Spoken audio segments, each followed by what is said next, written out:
He had always believed his badge gave him power, that his authority was unquestionable. But when Lieutenant Commander Renee Dawson crossed his path, everything he thought he controlled slipped away. The night was quiet, the highway outside Birmingham, Alabama, nearly empty. The road shimmered with the reflection of passing headlights on damp pavement, and the streetlights flickered like they were struggling to stay alive. It was just after 11, the kind of hour where most drivers wanted nothing more than to reach home and collapse into bed. Renee had already been behind the wheel for 2 hours. Her fingers tapped lightly on the steering wheel as an old jazz tune filled the car. She wasn't in uniform, just a black sweater and jeans, hair tied back neatly.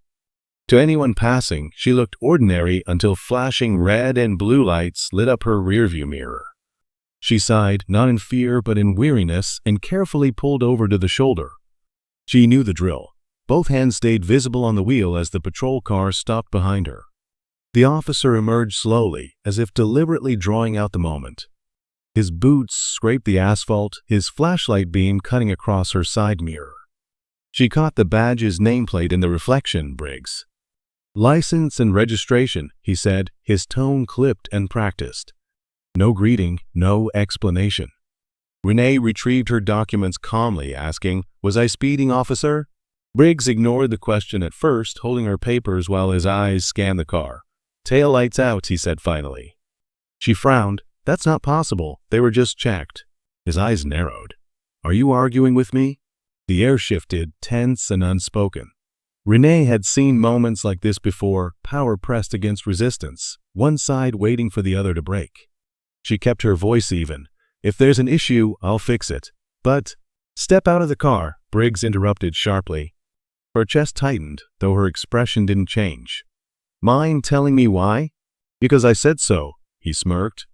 She knew better than to argue further. With measured calm, she unbuckled her seatbelt, opened the door, and stepped into the cool night. He sized her up, already convinced he owned the situation. "Hands on the car." "For what reason?" she asked, steady.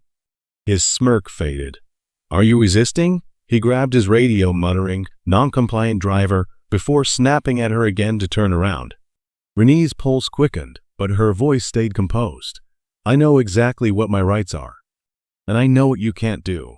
That pushed him over the edge. His jaw tightened and he snapped, "You're under arrest," lunging for her wrist. She stepped back just enough, asking, "On what charge?" "Obstructing an officer," he barked, pulling out his cuffs. She knew this wasn't about the law, it was about control.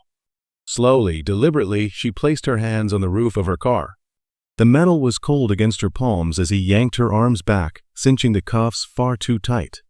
He shoved her into the patrol car like she was a trophy he'd won. "You don't know what you're doing," she muttered. Briggs gave a low laugh. "Lady, I know exactly what I'm doing." But he didn't, not even close. Inside the station, the process was routine and indifferent: fingerprints, mugshot, paperwork. The other officers barely paid attention, the kind of apathy that allowed men like Briggs to thrive. When the bars of the holding cell clanged shut, Renee simply sat down, calm but resolute. She'd faced combat drills, interrogations, and foreign deployments.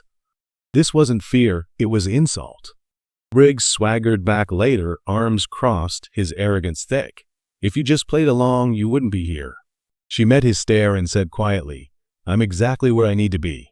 The words unsettled him. His smirk faltered, but he quickly covered it with a scoff. "Nobody is coming to save you tonight." Renee only smiled faintly, knowing he had no idea how wrong he was. Moments later, a younger officer appeared, holding a clipboard, voice uneasy. "Sergeant, we got a call. You need to see this." Briggs' frown deepened. He stepped away, but his raised voice carried something about a lawyer, higher-ups asking questions, pressure he clearly hadn't expected. When he stormed back, his arrogance was gone, replaced with anger. "What the hell did you do?" he snapped. Renee leaned forward, elbows resting on her knees, eyes steady. "I told you," she said softly. "I know exactly what you can't do." Renee tilted her head, her tone calm but edged with certainty. "I didn't do anything. But people talk, and I have friends in places you can't reach." The remark landed harder than any outburst could have. Briggs' expression darkened, the realization flickering in his eyes. Control was slipping away from him, and he knew it. Without another word, he muttered something under his breath and stormed down the hallway. Renee exhaled slowly.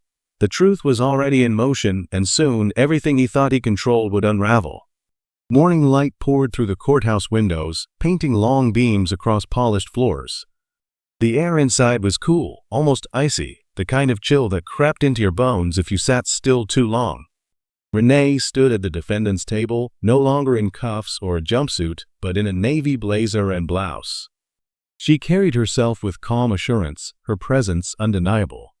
At her side, her attorney Carla Whitman shuffled papers with precision, barely acknowledging the chatter in the courtroom. Renee appreciated her no-nonsense focus. The heavy courtroom doors opened.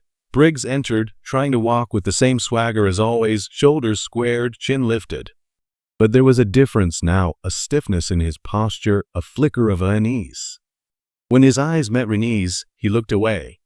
The judge, Alan Kirkland, took his seat with a weary sigh.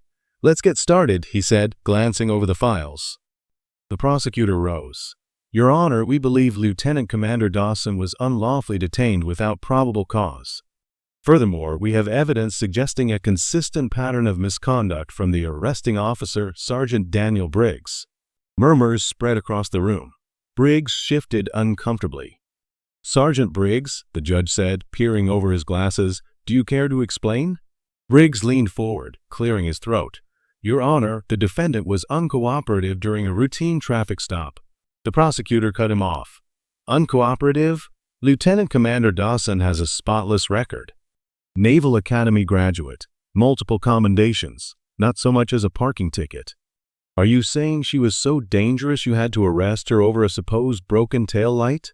Briggs opened his mouth, then closed it. Silence filled the room. The prosecutor pressed on. "And an internal review of your arrest history shows a troubling pattern. An overwhelming majority of your traffic stops target black drivers." Gasps rippled across the courtroom. Briggs' jaw tightened, but Judge Kirkland didn't look impressed. "She resisted," Briggs muttered. The prosecutor raised a brow. "The body cam footage says otherwise." All eyes turned to the judge. "Play the video," he ordered. The footage appeared on a screen at the front. Briggs' sharp commands, Renee's calm, measured replies.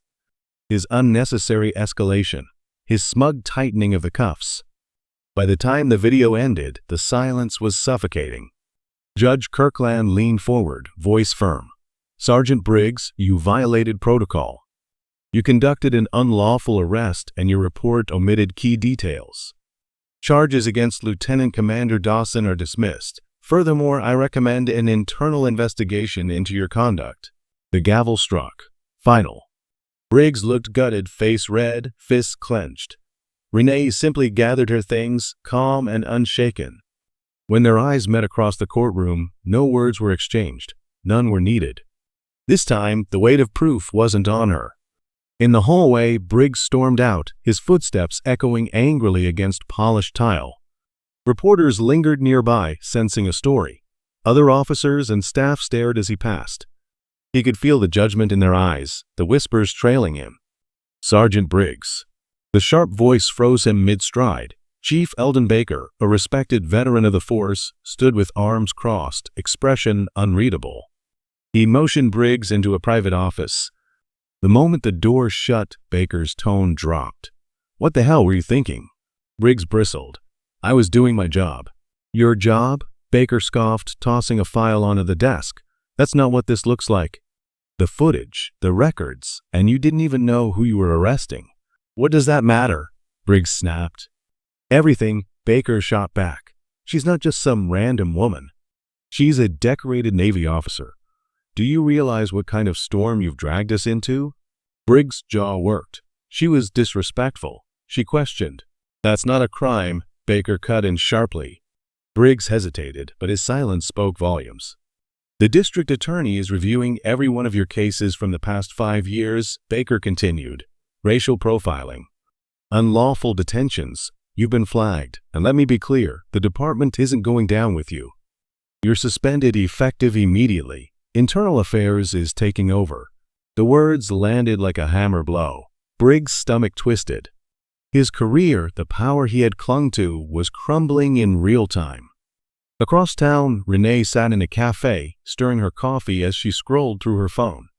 The story was already viral: Lieutenant Commander wrongfully arrested, officer under investigation.